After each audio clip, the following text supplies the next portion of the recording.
Hi friends, welcome back to my channel. இன்னைக்கு நான் வந்து உங்களுக்கு எப்படி மீன் குழம்பு வைக்கிறதுன்னு காட்ட போறேன். இது வந்து ஒரு வித்தியாசமா மலேசியன் ஸ்டைல்ல உள்ள மீன் குழம்பு. அதுக்கான ingredients வாங்க பார்க்கலாம். ஓகே, இப்போ வந்து கறி மசாலாக்குள்ள ingredients பார்க்கலாம். இது வந்து நம்ம வந்து அரைக்கணும். அதுக்கு தேவையான ingredients வந்து டொமேட்டோ, சின்ன வெங்காயம், மஞ்சள் தூள், இஞ்சியும் பூண்டும் எடுத்து வச்சிருக்கேன். அப்புறம் இது வந்து மல்லித்தூள், இது வந்து மிளகாய் தூள், இது வந்து துருவன தேங்காய். ஓகே, இது வந்து மசாலா பொடி அரைக்கிறதுக்கான இன்கிரீடியன்ஸ். இது வந்து கடுகு, சிறுஞ்சீரகம், வெந்தயம், இது வந்து மிளகு. இதெல்லாம் நம்ம அரைச்சி வச்சுக்கணும். நான் அப்புறமேல உங்கள்கிட்ட காட்டுவது எப்படி செய்யறதுன்னு. இது வந்து தாளிப்பு ஜாமான். அப்புறம் வந்து கறி கூட போடுறதுக்கான சில காய்கறி எல்லாம் எடுத்து வச்சிருக்கேன். இது வந்து வெங்காயம், வெண்டைக்காய், தக்காளி பழம், கத்திரிக்காய் அந்த மாதிரி நறுக்கி தண்ணியில போட்டு வச்சுக்கோங்க, இல்லைன்னா கருத்து போயிடும். பச்சை மிளகாய், தேங்காய் பால், அப்புறம் புளியை வந்து ஒரு புடி புளி எடுத்து வச்சிருக்கேன். அது தண்ணியில அந்த மாதிரி போட்டு ஊற வச்சுக்கோங்க. இது வந்து கிங் ஃபிஷ்ஷு, சின்ன சின்னதாக வெட்டி நான் வந்து உப்பும் மஞ்சள் தூளும் போட்டு கழுவி வச்சிருக்கேன். ஓகே, இப்போ அடுப்பை வந்து ஆன் பண்ணிட்டு நம்ம வந்து மசாலா பொடி வந்து வறுக்க போகிறோம். சட்டி கொஞ்சம் சூடாகட்டும். ஓகே, அடுப்பு இப்போ வந்து சட்டி சூடாயிடுச்சு. நம்ம வந்து எல்லா ஜாமாவும் சேர்த்துக்கலாம். இது வந்து சிறுஞ்சீரகம், கடுகு, வெந்தயம்,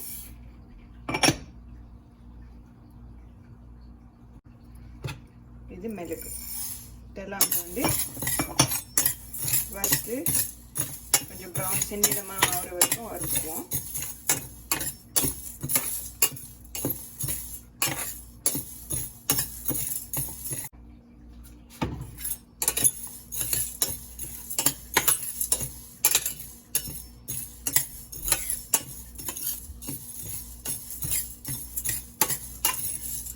இப்போ இது நல்லா கருகருன்னு வந்துருச்சு. இப்போ வந்து ஸ்டவ் அடைச்சிட்டு நம்ம வந்து இது பொடியாக்க போகிறோம். இது நம்ம வந்து பொடியாக அரைச்சி வச்சாச்சு. இந்த பொடி வந்து நம்ம ஒரு 1.5 டேபிள் ஸ்பூன் தான் பாய்க்க போகிறோம் கறிக்கு. மிச்சம் வந்து நீங்கள் ஒரு டப்பாவில் போட்டு ஃப்ரிட்ஜில் வச்சுக்கலாம். ஒரு மாதம் 2 மாதம் வரைக்கும் பாய்க்கலாம் இதை.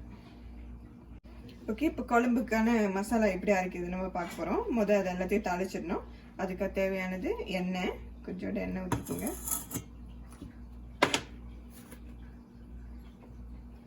சின்ன வெங்காயம்,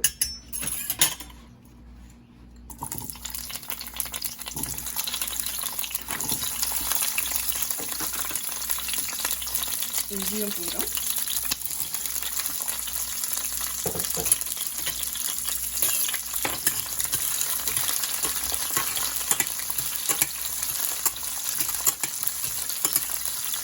வெங்காயம் கொஞ்சம் வதங்கட்டும். அதுக்கப்புறம் நம்ம தக்காளி பழம் சேர்த்துக்கலாம். ஓகே, வெங்காயம் கொஞ்சம் வதங்கிடுச்சு. இப்போ வந்து தக்காளி பழம் சேர்த்துக்கலாம். கூடவே கொத்தமல்லி பவுடரு, மஞ்சள் பொடி, மிளகாய்த்தூள். பச்சை வாசம் போகிற வரைக்கும் எண்ணெயில் நல்லா வதக்கணும்.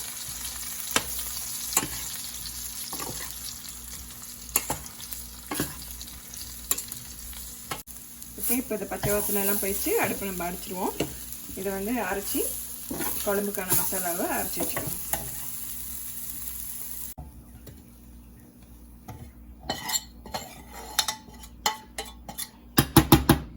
ஓகே, இப்போ வந்து துருவன தேங்காய் வச்சுக்குவோம்.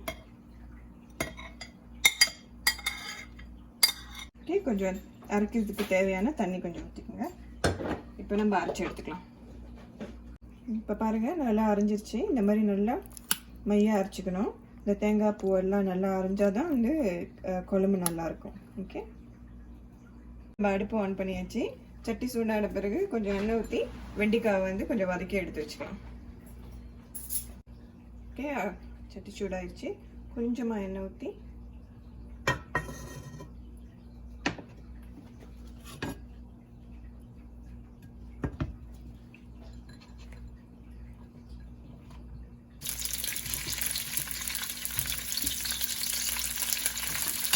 இந்த மாதிரி கொஞ்சம் நைஸாக வதக்கி வச்சுக்கோங்க.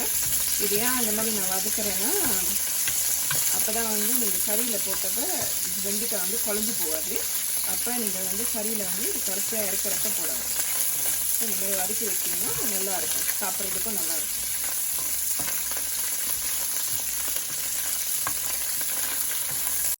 ஓகே, இது இப்போ நல்லா வதங்கிடுச்சு. இதை நம்ம வந்து ஒரு பிளேட்டில் ட்ரான்ஸ்ஃபர் பண்ணிக்கலாம்.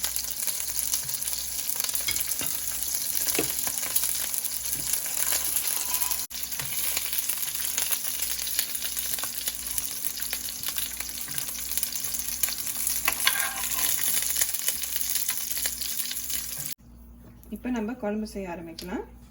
ஸோ அதே வெண்டைக்காய் வதக்கின சட்டியிலே கொஞ்சமாக எண்ணெய் சேர்த்துக்குங்க. நான் அதில் ஏற்கனவே எண்ணெய் வாசி நான் கொஞ்சமாக தான் எண்ணெய் சேர்த்தேன். ஓகே, இப்போ நம்ம வெங்காயம் சேர்த்துக்குவோம்.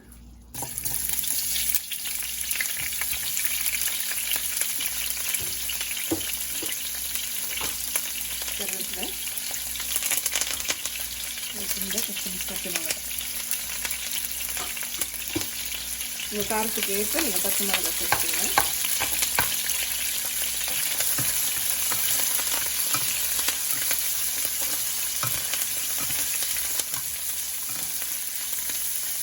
ஓகே, இப்போ நம்ம வந்து வச்சுருக்கிற தக்காளி பழம், அப்புறம் நறுக்கி வச்சுருக்கிற கத்திரிக்காய்,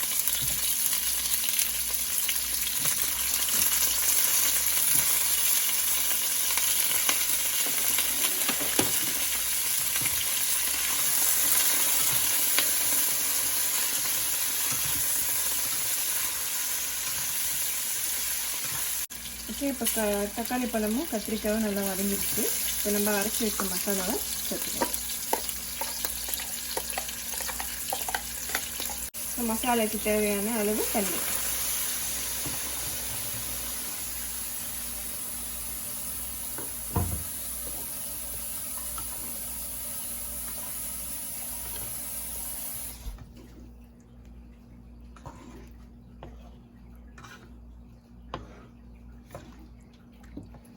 இப்போ நம்ம அரைச்சி வச்சிருக்கிற மசாலா பொடி சேர்த்துக்கலாம். நான் வந்து ஒரு நிறையா குழம்பு வைக்கிறதுனால ஒரு 2 டேபிள் ஸ்பூன் மசாலா பொடி சேர்த்துக்கிறேன். கொஞ்சமாக குழம்பு வைக்கிறவங்க நீங்கள் 1 டேபிள் ஸ்பூன் சேர்த்துக்கிட்டா போதும்.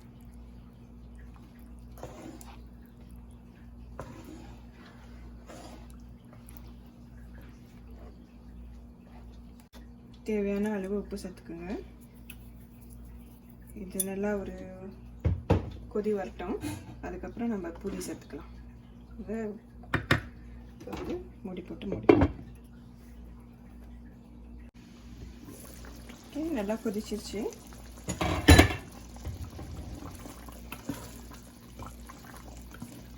இப்போ நம்ம வந்து புளியை நல்லா கரைச்சி எடுத்து வச்சுருக்கேன். அது கொஞ்சம் ஊற்றிக்குவோம்.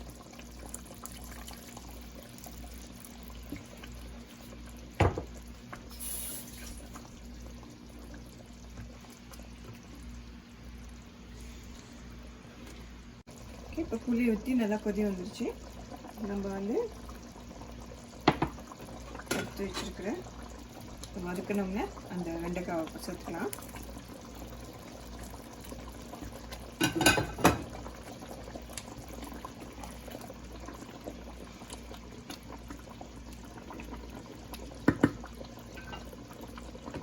அப்புறம் மீன் சேர்த்துக்கலாம்.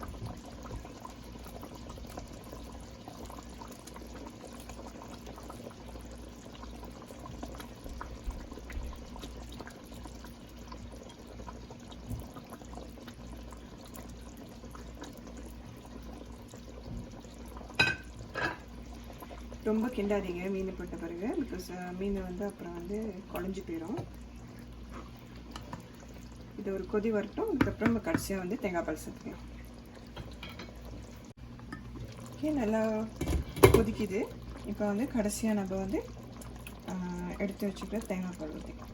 தேங்காய் பால் வந்து ஆப்ஷனல், நீங்கள் வேணும்னா ஊற்றிக்கலாம், இல்லைன்னா பரவாயில்ல.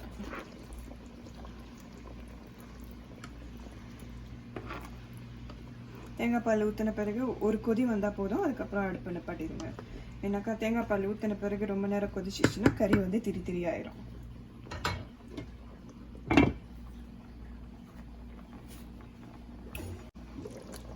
இங்கே பாருங்கள் நல்லா கொதி வந்துருச்சு. இப்போ வந்து அடுப்பு நிப்பாட்டிடுங்க. நல்லா வாசமாக இருக்குங்க இந்த கறி. செஞ்சு பார்த்துட்டு எனக்கு உங்கள் கமெண்ட் கொடுங்க கமெண்ட் பாக்ஸில். நான் சர்வ் பண்ணுறப்ப உங்கள்கிட்ட காட்டுறேன் எப்படி இருக்குன்னு. சுவையான மணமான அரைச்சி வச்ச மீன் குழம்பு ரெடி ஆயிடுச்சு. இது நீங்கள் உங்கள் வீட்டில் ஒரு தடவை செஞ்சு பார்த்துட்டு உங்களுக்கு இது எப்படி வந்ததுன்னு கமெண்ட் பாக்ஸில் உங்கள் கமெண்ட்டை போடுங்க. இந்த வீடியோ உங்களுக்கு பிடிச்சிருந்ததுன்னா லைக் பண்ணுங்கள், ஷேர் பண்ணுங்கள். என் சேனலில் ஒன்றும் சப்ஸ்கிரைப் பண்ணாதவங்க சப்ஸ்கிரைப் பண்ணிக்கோங்க. தேங்க்யூ.